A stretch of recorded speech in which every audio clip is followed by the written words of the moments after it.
Good afternoon everybody. It's a very hot afternoon. बड़ी गर्मी है but yet आपके लिए हम कोशिश कर रहे हैं कि जितनी भी हो सके आपको समझाएंगे इंग्लिश कितनी ज़रूरी है।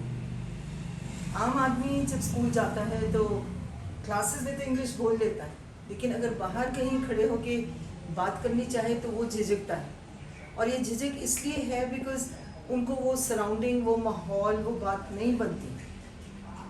अगर बाहर जाएं मेट्रोपॉलिटन कंट्रीज, सिटीज़ में या बाहर देशों में, जैसे लोग आजकल फॉरेन जाते हैं, अब्रॉड जाना चाहते हैं, तो वहाँ पे ये होता है कि बच्चा माहौल जो बनता है उसका बचपन से ही इंग्लिश के साथ होता है। अगर उठते बैठते चलते माँ बाप के सामने तो माँ बाप ने कहना कम, बच्चा समझ लेता आ जाओ, और अगर बैठने को कहते सिट डाउन तो वो सीख लेता। हमारे देश में यही है कि सबसे बड़ी बात है झिझक मार जाती है, हेजिटेंट। आप चाहते हो, आपको आता है, लेकिन आप उसको एक्सप्रेस नहीं कर पाते। सो थोड़ा सा इस बात को मद्देनज़र रख के कि जब तक आप खुद प्रैक्टिस नहीं करेंगे और झिझकते रहेंगे तो फिर इंग्लिश नहीं आएगी। और जैसे आपकी पोस्ट हैं वो डिमांड करती हैं कि आपकी बेसिक ग्रामर सही हो, और इसी बेसिक ग्रामर के लिए हम आपके सामने कुछ चीज़ें पेश करना चाहते हैं। Thank you. The next thing which I want to tell you is something about introduction to Tracy. First of all, the word in mind is the third word. Introduction we all know is the beginning, और Tracy का मतलब है a summary. Summary means किसी बड़े चीज़ को छोटा करके दिखाना. That is what is important. And Tracy is not an English word. ये एक French word है. Is not an English word. ये एक French word है जो कि फ्रांस की भाषा है। इसके ऊपर ये लाइन पड़ती है जिसको आप स्लांटिंग लाइन कह सकते हैं। इसलिए इसका प्रोनाउंसिएशन या इसका बोलने का उच्चारण जो है या बोलने का तरीका उसको कहते हैं प्रेसी, और एस जो है वो बिल्कुल साइलेंट है, ये अलग से है, इसको बोलना ही नहीं है। So it stands as प्रेसी।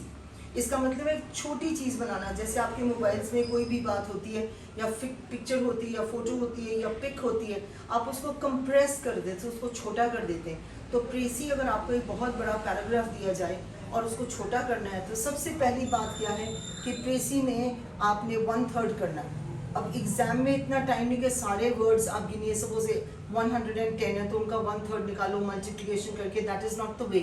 The main thing is that you pick out the examples.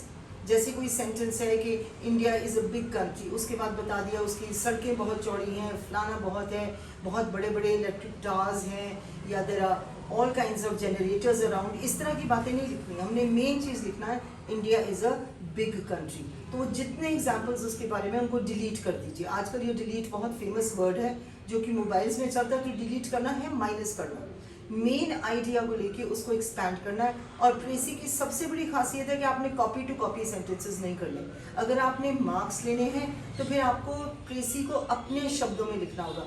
ये मेन चीज़ है प्रेसी की। अगर आप एक सेंटेंस ऊपर से, एक बीच में से, एक लास्ट में से निकाल दें और आप कहें कि मैंने तो प्रेसी लिख दी, तो एग्जामिनर्स बहुत शार्प हैं, उनको पता होता है कि बच्चे ने कुछ नहीं किया, उसके बाद सेंटेंसेस उठा के हमारे सामने प्लेस कर दिया। जैसे मदर घर में खाना बनाती हैं और आप चाहते कि पनीर की सब्ज़ी बने और बीच में मटर डाल दिए, तो बनी तो स्वाद की चीज़ है मटर पनीर, लेकिन आपने पनीर खा लिया तो मटर तो बेचारे वहीं रह गए। इसी तरीके से प्रेसी है। एग्जामिनर्स बहुत शार्प होते हैं, उनको पता होता है कि बच्चे ने काम नहीं किया। इसलिए प्रेसी का मेन मकसद है to learn to write in your own words. ये सबसे बड़ी बात है।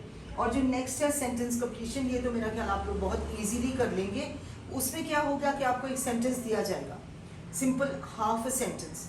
जैसे एक पूरा सेंटेंस है, किसान रात को पानी खेतों में लगाता है, तो I am giving you in Hindi, but in English if the rain comes, और फिर उसके आगे डॉट डॉट डॉट, मतलब खाली जगह है उसको डॉट्स के साथ भर दिया, छोटी छोटी बिंदियां लगा दी।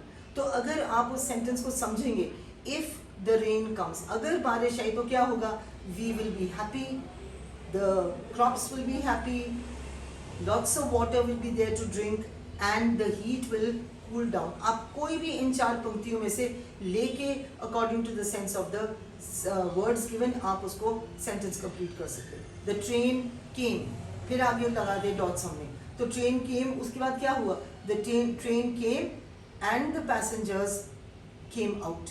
तो आपने एक कंप्लीशन देनी है सेंटेंस को। ये तो अधूरा सा है, पानी है और फिर मैं लिख दूँ हिंदी में डॉट्स डॉट्स, पानी है तो ही हम जिएंगे। मतलब इस तरह से हिंदी में समझ लीजिए, it is easy to complete a sentence ताकि उसकी सेंस बन जाए, इसको कहते हैं completion of sentences. Thank you.